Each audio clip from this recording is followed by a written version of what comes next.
I thought the people on this website were full of absolute shit, until around a year or so ago. I thought all these stories about paranormal happenings in houses and spooky unexplainable animals were just horseshit that some bored stone teens decided to write to pass some time, but I am now convinced that there is more to these kinds of stories. You can call me crazy and a liar. I would have called myself one too, but I still cannot shake the fear and the strangeness from what happened to me. For context, I work as a border patrol agent. Be me. Working as a border patrol agent in the scrubland south of Arivaca. It's the part with those long rolling dips that makes everything look deceptively flat. Very easy to lose line of sight out here, but you sometimes don't realize until it's too late. I was far from a newbie, and so I knew the drill. It's not like most people think, where every night you're chasing down stragglers and doing big busts and whatnot. It's usually just boring and dumb dark nights with the same two animal sounds every so often and a few routine patrols here and there. Depending on what was happening, how short on people we were. We usually always were. No one wants to work on the border, Lamau, etc. People would get rotated. Sometimes you'd end up doing paperwork or whatever, so sometimes you ended up solo. The ideal is always to have a partner to back you up for maximum safety, but that's the government for you. Always cheaping out, always understaffed, always run like shit. I'd done solo patrols, basically solo everything, for long enough at this point that it didn't even bother me one bit.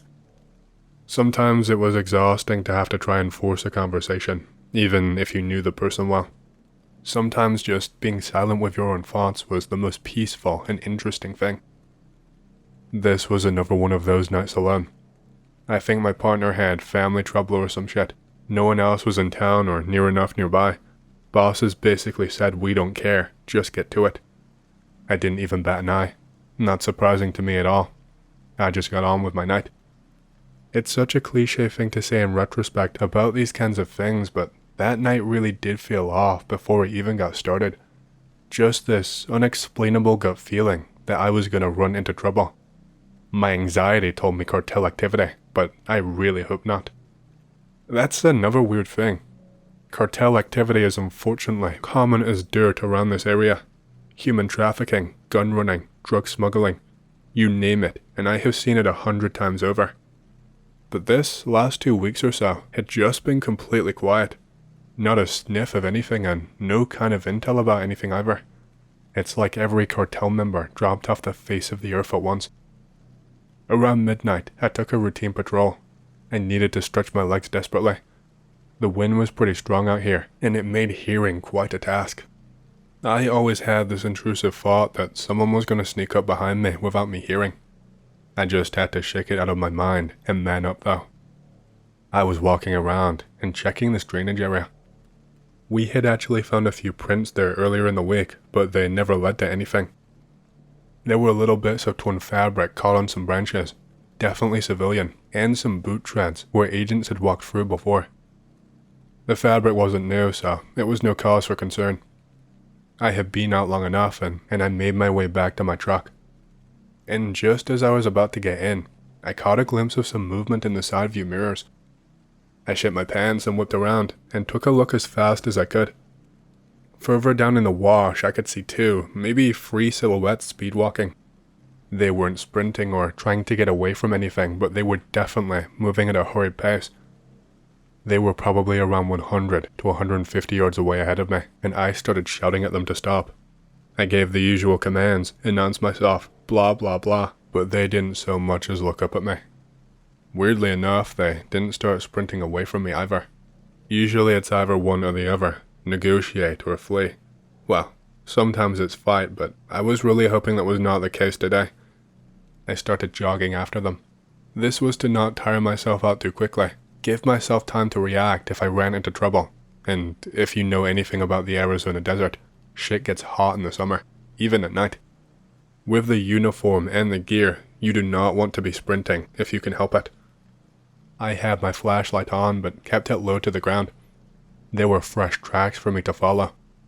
I did not get to stop and analyze them, but they looked dug in with heels and dragging partially, which told me that they had been walking for a long time and were probably tired.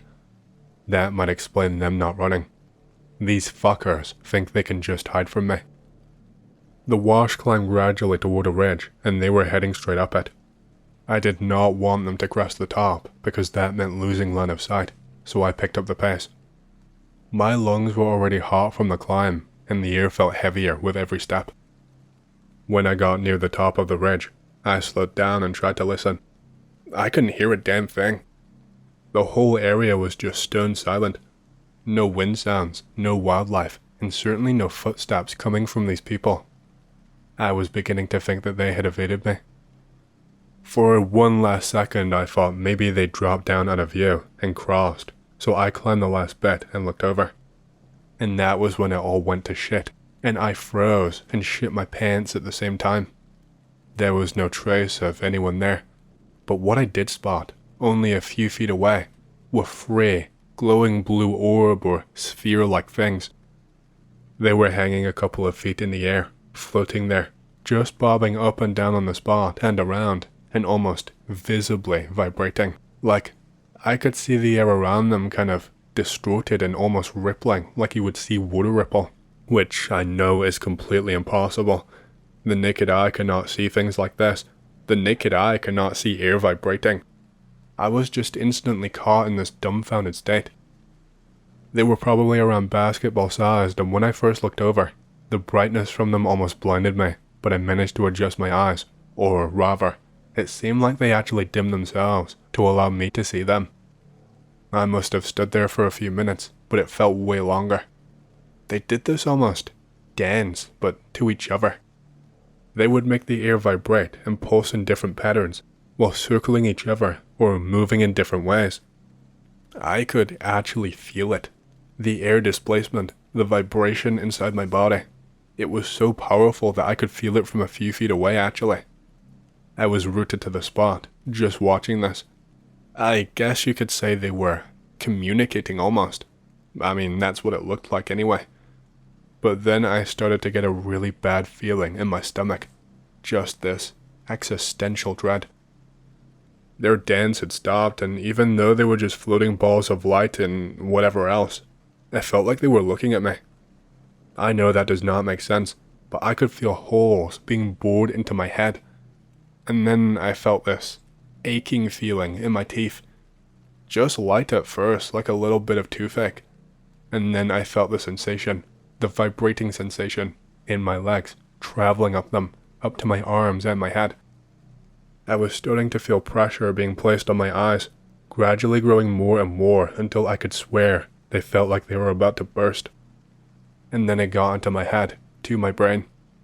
The sheer pressure I could feel inside of my skull felt like my brain was being picked up and squeezed. I had not noticed because I was too focused on this pain and pressure, but these orbs had gotten closer to me. Two were just directly in front of me, face to face with me, if they had them. The other was circling around me, doing these patterns, and each time I would feel the pressure grow. Every time they got closer, the pressure in my head and body would become even more agonizing. All of a sudden, I felt my legs gave way as another joined in on the dance, and all of a sudden, I was on the floor, on my knees. I could not put any power into my legs. I could not move them whatsoever. The only strength I could manage was to hold my head with my hands, even though that was obviously useless. I could feel the ground even more intensely now. It felt like it was moving ever so slightly, vibrating more and shaking. I remember this weird metallic taste in my throat as the vibrations got stronger and the two orbs circled around me faster. And then, when I heard a sickening cracking sound coming from within my own mouth, I thought that was it. My teeth, two molars in the back that had metal fillings, had shattered almost completely in my mouth, just like a wine glass. Just a pop, and then all I could taste were shards of my own teeth and how bitter they tasted. The orbs were not even moving in sync with each other anymore, just pulsing and vibrating randomly. And then, when the third one started moving and circling, the pressure in my head felt like the gravity had been turned up to 11, but only inside my head. I started coughing and sputtering uncontrollably, just a pure coughing fit out of nowhere. I coughed so hard I felt something warm hit my arm, And then when I reached to try and wipe it away, I noticed that I coughed up a fuck ton of blood on the floor. Instant sinking feeling inside of my stomach as soon as I saw that. I knew, seeing this, that I was going to die, that I was just done. I was starting to get lightheaded, both from the pressure and probably from the blood too. I could feel the pressure growing and my consciousness starting to slip away. My thoughts got faster and faster, and all I could think about in those dying moments was, I wasted my life out here. My vision started to go black, but even in that blackness I could still see the blue glowing light bobbing around my vision. And that was it.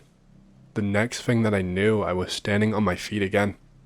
I felt a horrible pressure inside my head, like a gnarly hangover. There was something or someone in front of me, but my entire vision was blurry. I could only see blobs.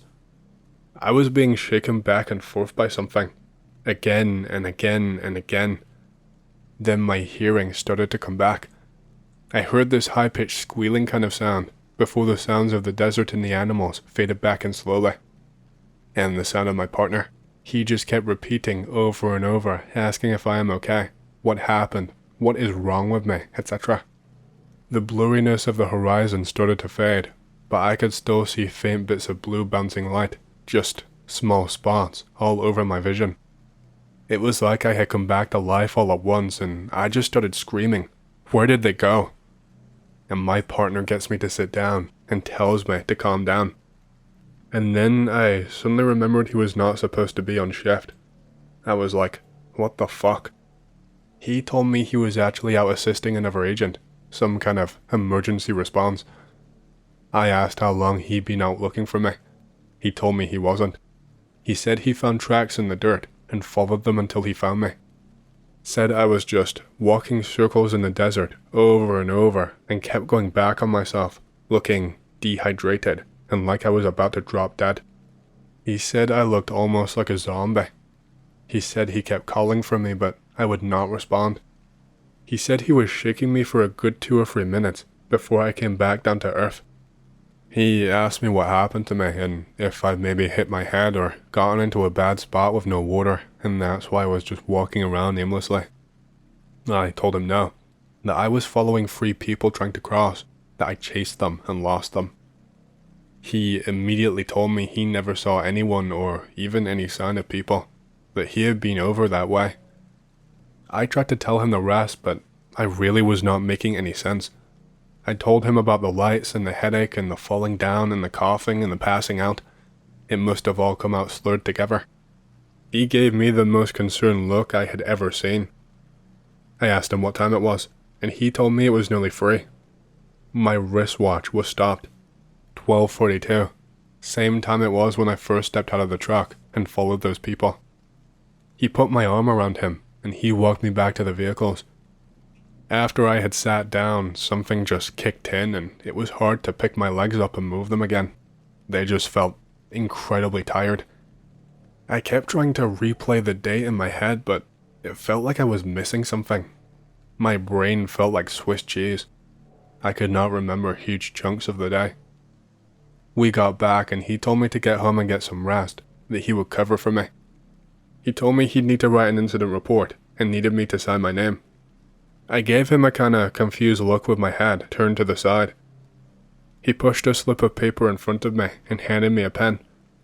I stared at the page for a second, and he came over and joked with me like, "Come on, man, I thought you said you didn't hit your head. Just sign your name and go home and rest." I could feel my body start shaking again. I put the pen near the paper and I was almost crying, and I couldn't really figure out why. For some reason, it took me all of my energy just to remember my fucking name. He came over and took a look and scoffed. "That's not funny, man. That's just a squiggle. Sign your name properly, like you usually do." I tried it again, but differently. I signed my full name, John J. That's not my real name, obviously. He came over again, and he was actually annoyed now. He actually pulled out a stack of papers and shoved them in front of me and went, "Duh, like this, you fucking idiot." That signature on that paper that he put in front of me, it did not look real to me. He said it was signed by me, but it said Joey J instead of John J. What the fuck? Okay, sorry, I know this is already so long, so let me try to speed it up. That was not the only discrepancy in my memory. Birthdays that I thought were right were different. I remember Thanksgiving being on the 3rd week of the month instead of the 4th. I thought my parents lived in Alabama. I drove all the way there, and they called me and told me that they had lived in Wyoming for as long as I had been alive. None of my memories were real anymore. Everything was scrambled. Nothing made sense. Everything I thought I knew was now wrong.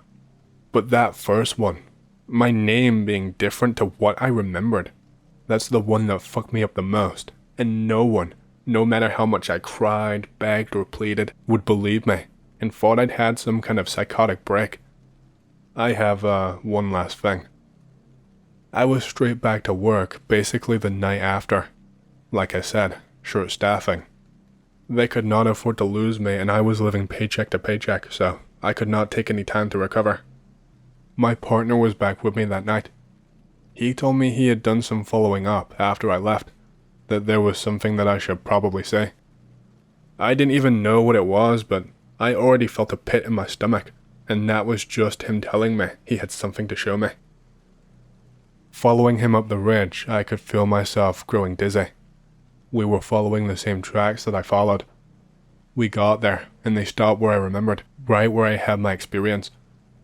The group of 3 footprints ended right in the sand about 10 feet away from the crest, and then there was a gap of untouched sand. The ground was completely undisturbed for about 20 feet. And here is the part that shits me up. On the far edge of the gap, the footprints just picked up again and continued on into the next basin. It was like 3 people had floated over the sand before stepping back down again off of thin air. That was pretty much the end of it. My partner told me not to mention it unless I wanted to lose my job and probably end up in a nut house and for no one to ever talk to me again. To this day, I still sometimes have false memories, or what I think are false memories anyway. Old friends constantly have to correct me on things from the past, in childhood. It sent me into a bit of a depression, if I'm honest. It sometimes feels like my life isn't really my own anymore, that so much of it is a lie, because none of what I remember or think or feel adds up to reality. I don't know what happened to me, but I feel like a broken person. Hey, hope you've enjoyed the story so far. If you want to hear more, make sure to subscribe, like the video, and leave a comment because it lets YouTube know you like the content and helps more people to see these videos. My next big goal for the channel is 100,000 subscribers, and as a celebration, I will be doing a Q&A video once we hit that goal. Thank you, and back to the stories.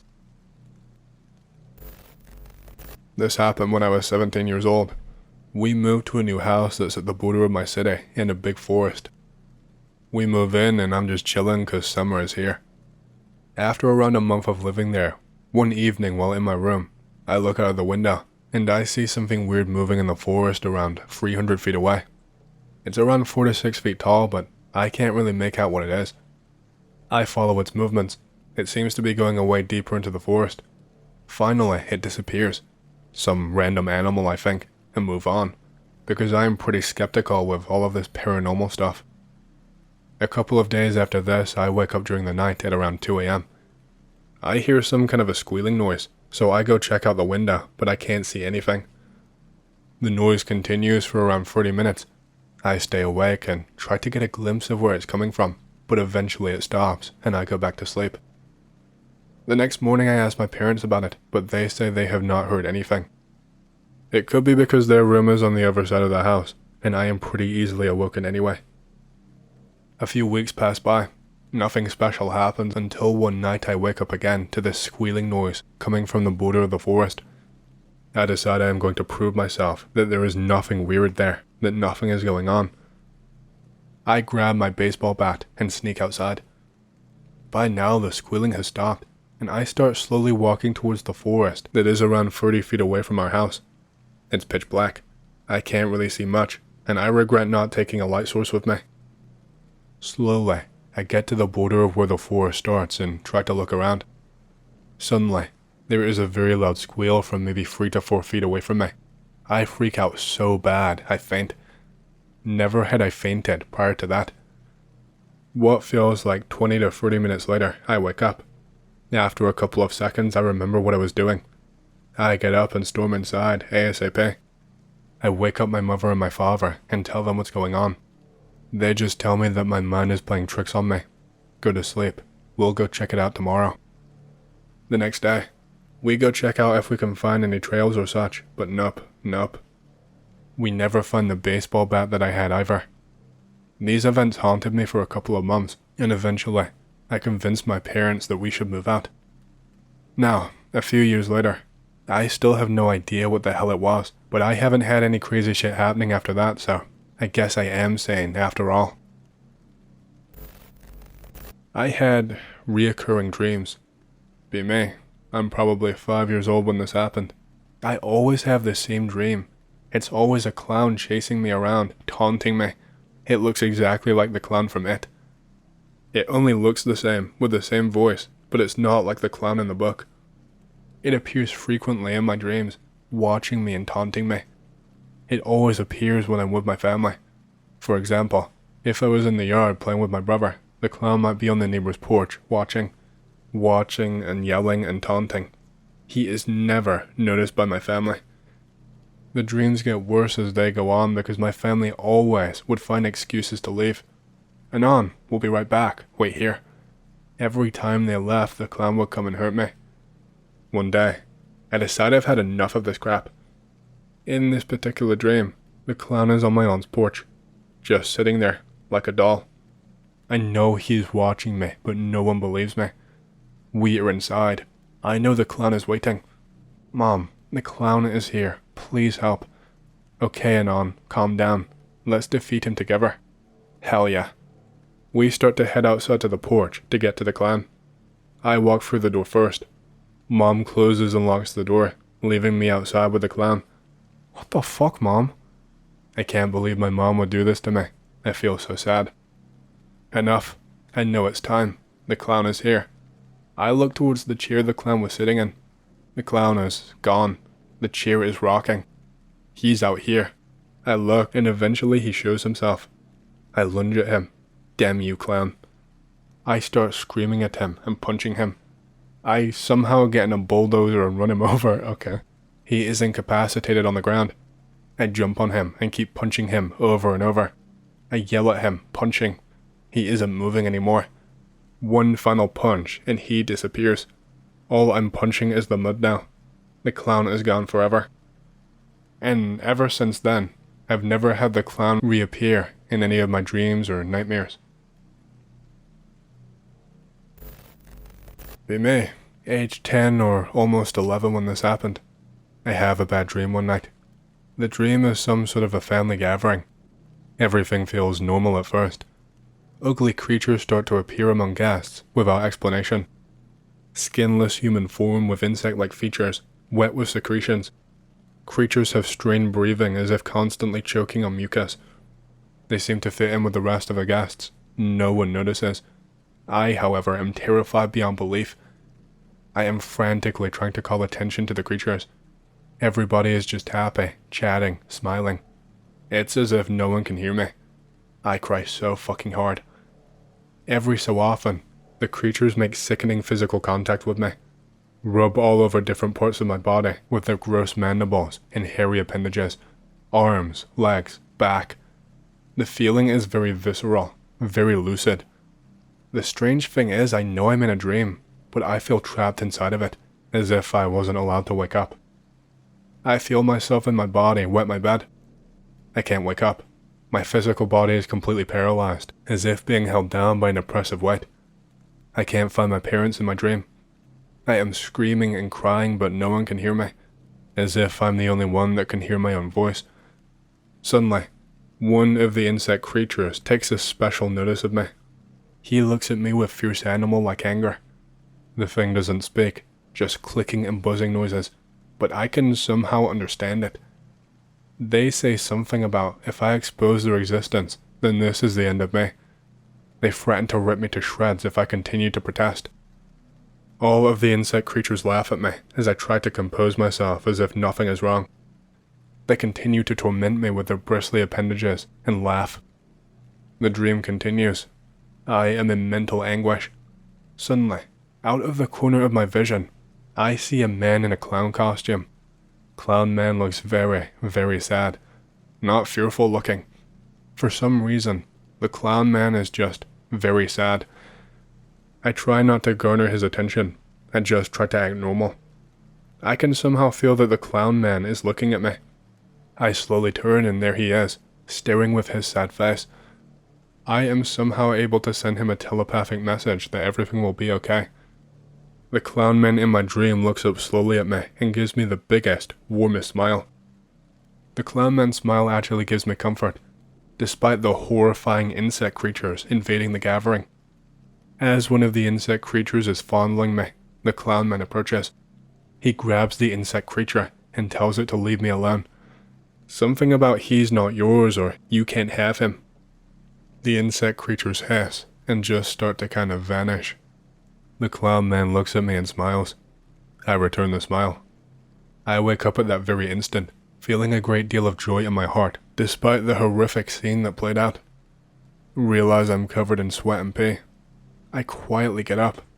It's still early in the morning. The sun is not up yet. I go to shower and change my clothes. Parents wake up. I decide to tell my parents about my dream. Parents console me and give me praise for being honest about peeing the bed. Time goes on. Unfortunately, I have the same exact dream at least 3 more times. Same exact setup, same creatures, same sleep paralysis, same clown man comes to save me. Wake up relieved. Parents starting to worry. They think I've been molested by someone, but they're not sure who though. I don't ever remember anything like that. I start going to see my counselor. I explain to them my dreams. Feel very uncomfortable. Feel like I'm being treated like an idiot or something. People being overly protective of me now, assuming I'm a victim of some kind of abuse. I feel ashamed and embarrassed. I start to not want to go anywhere. One night, the dream plays out the same as usual, but once the clown man helps me, he says something different this time. Cryptic message. He says I have a gift. He says the only reason the insect creatures want me is because I frighten them. He says I can't wait to meet you. See you soon and on. I wake up feeling optimistic. I start to feel better about myself from then on. More confidence. Parents decide to end counseling for the time being. Fast forward later that year. It's time for my 11th birthday party. The birthday party is planned as a family gathering. Friends and family arrive. After a while of festivities, I start to have a dreadful feeling of deja vu. I realize that the setting is playing out exactly like it had in my dreams. I am suddenly overwhelmed with terror that insect creatures might show up in real life. At that very moment, I see a figure that is out of place among the crowd. It is the clown man from my dreams, or at least, a man my parents hired to be my birthday clown. I make brief eye contact with him. He returns the same big warm smile from my dream. Only this time, it's very creepy, because how? I sit petrified in fear and confusion as he approaches. Never says a word, just smiles down at me. I do my best to keep my composure, but I am genuinely questioning reality at this moment. The party goes on. I start to loosen up, but I still cannot quite recover from seeing the clown man from my dreams in real life. The party winds down. Guests begin to leave. Parents ask me if I enjoyed the party. As I'm starting to formulate my answer, they turn and introduce the clown man. Turns out he's a children's pastor from a church in a completely different state. Also a pediatric psychologist. He is also completely deaf and mute and has a teletype pager that people type into to communicate with him. Heard my dream story from one of his colleges at a conference and decided to come and cheer me up. He smiles at me and waves goodbye. I never see him again after that day. The bad dreams stop happening, and I mellow out as I enter my teens. Fast forward several years later. Have another weird dream. The house is empty. I am alone. I go outside. No one is around. As if I am alone on earth by myself and no one else. A very ominous feeling of loneliness. Suddenly, I receive a kind of a telepathic message. Behind you. I turn around. It's the clown man. He looks very, very sad. I have to go on, but remember your gift. He turns and walks away down the road. I wake up with a heavy heart, but I don't read more into it because I'm a horny teenager. Huh? Hanging out at a friend's house later that day, I get a message from my parents. The clown man from my 11th birthday party has died due to chronic illness. Parents had never talked about him since my party until that day.